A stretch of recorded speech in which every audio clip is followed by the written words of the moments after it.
रहेगा। न विशेषोस्ति वर्णन, वर्णाओं में कोई विशेषता नहीं, सब समान है, सब ब्रह्मा जी के संतान, इसलिए भेदभाव किसी भी तरीके के नहीं होने चाहिए। यही हिंदू सिद्धांत है। मैं इसका 2 उदाहरण देता हूं। आप सब जानते हैं शांतनु राजा थे, वो किससे विवाह करना चाहते थे? सत्यवती से। सत्यवती कौन थी? राजपूत की कन्या नहीं थी, फिशरमैन की कन्या थी, बोटमैन मल्लाह जिसको हमारे बोलते हैं। अगर लालू यादव का गुंडागर्दी का राज होता है तो कहता चल तेरी बेटी उठा लेता, तू क्या कर लेगा? लेकिन नहीं, वहां राजा होते भी कुछ नहीं बोलता है। उसका पिता कंडीशन रखता है कि भाई इससे विवाह करना है तो हमारी शर्त मानना पड़ेगा। अंत में देवव्रत आते हैं, शर्त मानते, भीष्म बनते, तभी विवाह होता है। आप देखो कहाँ हायरार्की है, कहाँ भेदभाव है भाई? कोई भेदभाव नहीं है। जो ये टीवी सीरियल वाले ऐसा प्रोपगंडा करते कि कर्ण के साथ भेदभाव है, सर्वथा झूठी बात है। कर्ण भी कौरव और पांडवों के साथ, अन्य राजाओं के साथ, अन्य कुमारों के साथ द्रोणाचार्य कृपाचार्य के उसी गुरुकुल में पढ़ाया गया था, वही पढ़ा था। कृपाचार्य, रामाचार्य, द्रोणाचार्य शास्त्र में सीधा वर्णन है। कोई भेदभाव नहीं कि द्रोणाचार्य को लोग ऐसे ही गाली देते। द्रोणाचार्य इतने महान थे कि उनको हत्या करने के लिए जो पैदा हुआ था कृष्ण, उनको भी उसने वहां पढ़ाया। ये हमारी महानता है। द्रोणाचार्य ने पढ़ाने के बाद उससे गुरुदक्षिणा मांगा कर्ण से कि भाई गुरुदक्षिणा दो, तो क्या गुरुदक्षिणा मांगे? जाके द्रुपद को पकड़ के लाओ।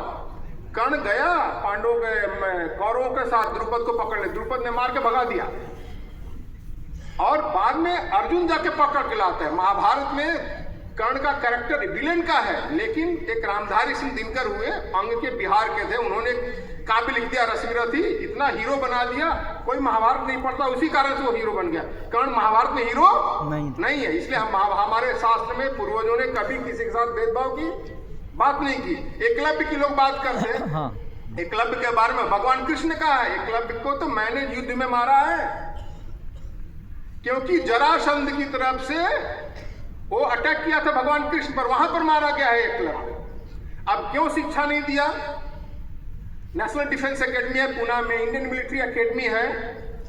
हम नेपाल वालों को वहां ट्रेनिंग देते हैं, ऑफिसर्स को, भूटान वाले को देते हैं, श्रीलंका वाले को देते, पाकिस्तान वालों को भी नहीं देते, क्योंकि जो एनिमी स्टेट का है उसको ट्रेनिंग नहीं देते। इसलिए एकलव्य जो है एनिमी स्टेट जरासंध के साइड का था, इसलिए द्रोणाचार्य ने नहीं पढ़ा, किसी जाति के कारण नहीं पढ़ाया। ये सारी मिथ्या बातें, हमने इन सब चीजों को एक्सपोज करना है।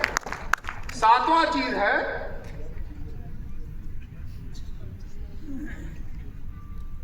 सर्वम शांति, यानी समाज में पर्यावरण की रक्षा होनी चाहिए, पर्यावरण की रक्षा होनी चाहिए। केयर फॉर नेचर, पर्यावरण की रक्षा होनी चाहिए। हमारे पूर्वज तो प्रारंभ से ही, हम तो नदी पूजने वाले, पहाड़ पूजने वाले, पत्थर पूजने वाले, पेड़ पूजने वाले थे, यही करते थे हमारे पूर्वज। ये अंग्रेज लोगों ने कहा तुम बैकवर्ड लोग हो, जड़ की पूजा करते हो, पत्थर की पूजा करते हो। इंडस्ट्रियलाइजेशन के 200 वर्ष के अंदर उनको दिखाई दे गया कितना क्लाइमेट चेंज के कारण कितना प्रदूषण, क्लाइमेट चेंज हो रहा है। अगर हिंदू की बात मानते तो कभी ऐसा नहीं होता। इसलिए हम हिंदू तो सदियों से ही करते रहते हैं। अभी हम बचपन में हम लोग बहुत ज्यादा पढ़े लिखे नहीं थे, तब भी पेड़ को टच करते थे। शाम को तो माता कहती इसको टच मत करो, इसमें सो रहा है, जीव है। ये हमारे संस्कार थे। बिल्कुल, हमें वैसे ही अपने प्रकृति की रक्षा करनी है। हमारे लोगों ने इसमें, हमने उस चीज का भी पोल खोला है, मैंने एक्सपोज किया है। शास्त्र क्या कहता है? अजा स्तव्यम, अजा से होम करो। जिन्होंने पाणिनि का व्याकरण नहीं पढ़ा, निरुक्त नहीं पढ़ा, शास्त्र नहीं पढ़े, उन्होंने क्या अजा का ट्रांसलेशन कहते बकरी, बकरी मार के होम करो। जबकि पूर्वज कहते अजाइत किम सप्तवर्षांसि गृह्य, 7 साल पुराने धान, बीज, ऐसे बीज जो एग्रीकल्चर कृषि काम में नहीं होता, बीज के रूप में काम नहीं होता, ऐसे बीज जो खाने में काम में नहीं आता, ऐसे बीज को जलाओ। भाई कितने हमारे पूर्वज रैशनल हैं, कितने बुद्धिमान हैं। लेकिन हमारी इतनी कुंठित बुद्धि है, अपने शास्त्र को पढ़ना छोड़ करके मिथ्या प्रचार में लग गए।